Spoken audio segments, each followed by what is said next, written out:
today in my reading, my everyday reading.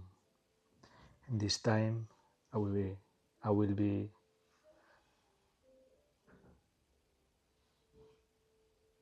reading a book that is in my mother tongue language, so you probably don't understand, but I hope you like it.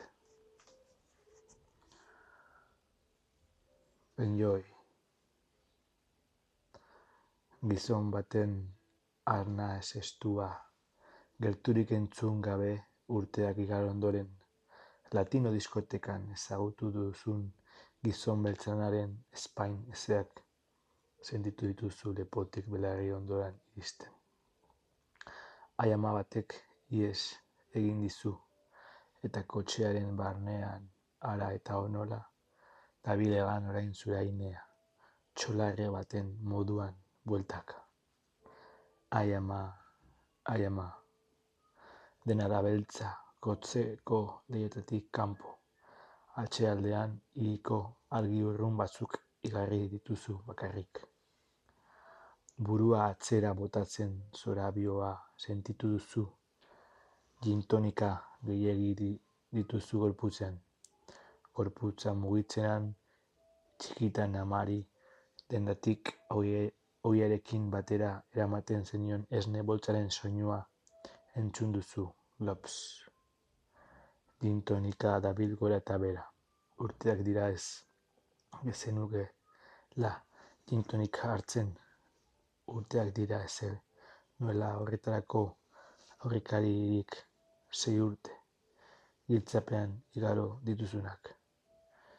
Gizonak motorra itzali du, baina irratia piztuta utzi du.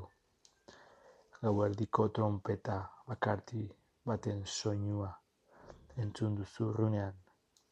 Honek erasoago sentiarazi zaitu, eta eskua bere izterrera eraman duzu, aurrera jarri zaizu dantzan diskotekan, eta gorputzaren atal guztiak mugitzeko erakutsi duen erraztasuna kopiatzeko ahaleginak egin duzu.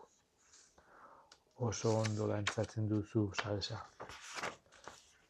esan diozu belarrira, eta gerturatzean lepo inguruko izerdia nabaritu diozu.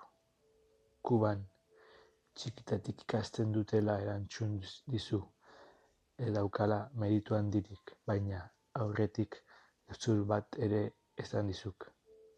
Zuk ere oso ondo egiten duzula dantzan.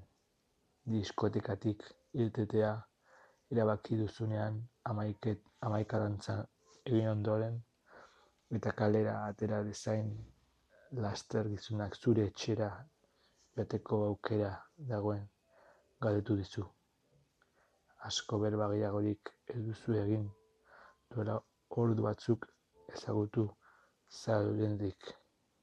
Zuk ezetz erantzun diozu, ez duzu da zure etxera joan nahi. Oraindik gurasoekin bizi zara. Azken hau ez diozu aitortu. Zure etxera ezin zaretela joan, besterik ez diozu esan.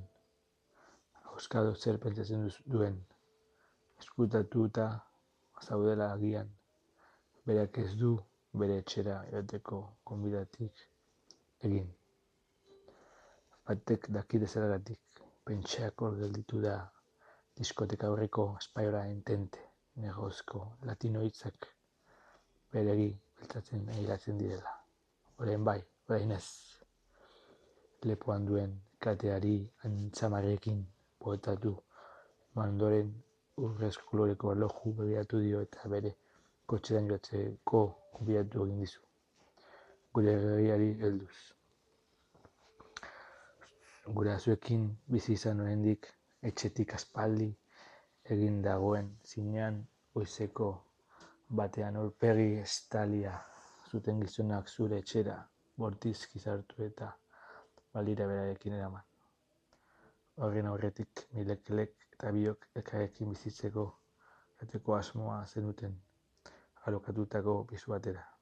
baina goizaldeko bizita haize bolada indartsu baten bezala airean eman zituen zure ametsak, mutil lagunak ia zure irabarria ere. Azken hau poliki izan zara eskurantz, baina egiteko gogora zoroa duzun orain. Agian burua oraindik atzerago eman duzu, izterrak zabaldu. Gizonaren belarriari aginka egin diozu, zerditan jarraitzen du oraindik. Hartu dituzun tragoak latino diskotekan dantzan egiteko lotxak kendu ziote. Dantzan hastea ere kosta zaizu, emakume bat. Bakarri diskotekan eta gerri horrela mugitu dantzan zer pentsatu zen dute. Baina ezagutzen diren tokia horretan zurea ezen lekuan libre sentitu zara une batez. Eta besoak zabaldu egin dituzu, egan ibiliko bazia moduan begian itxita. Orduan agertu zaizu beltzaranen aurrez aurre bere herrian txikitatik ikasitako mugimenduak arro erakutsiz. 4 hilabete dira, katzeratik atera zinenetik, eta konturatu zara gaur arte ezin izan dutu da besoak horrenbeste zabaldu. Zabaltzean airea zatitzen zu. Atxilotuta aurretik ibiltzen diren tabernan sartu dara soilik. Irten zinenetik gaur arte eta aurrean aurkitu duzun gauzarik ezagutzen paretaketik kendu genuen argazki da, zurea. Begiruntzeko arrotz egin zaizu, bat zure garriraren albuan, zauden bestean agia ere. Ez ditugu gaztetxo horiek ezagutzen taberna hauetan egira zaintzaile eta arrotzen sarturik. Ez dugula besoak zabaldu eta begitako bezala mugitzen aukeratu nahi. Zer pentsatu duguluke? Honik atzerak ez dio bat ere bezerik egin. I hope you like it. This is a little short book, and I hope you like it. Enjoy the day today. This is a longer video for you all. Hope you like it. Bye bye. See you.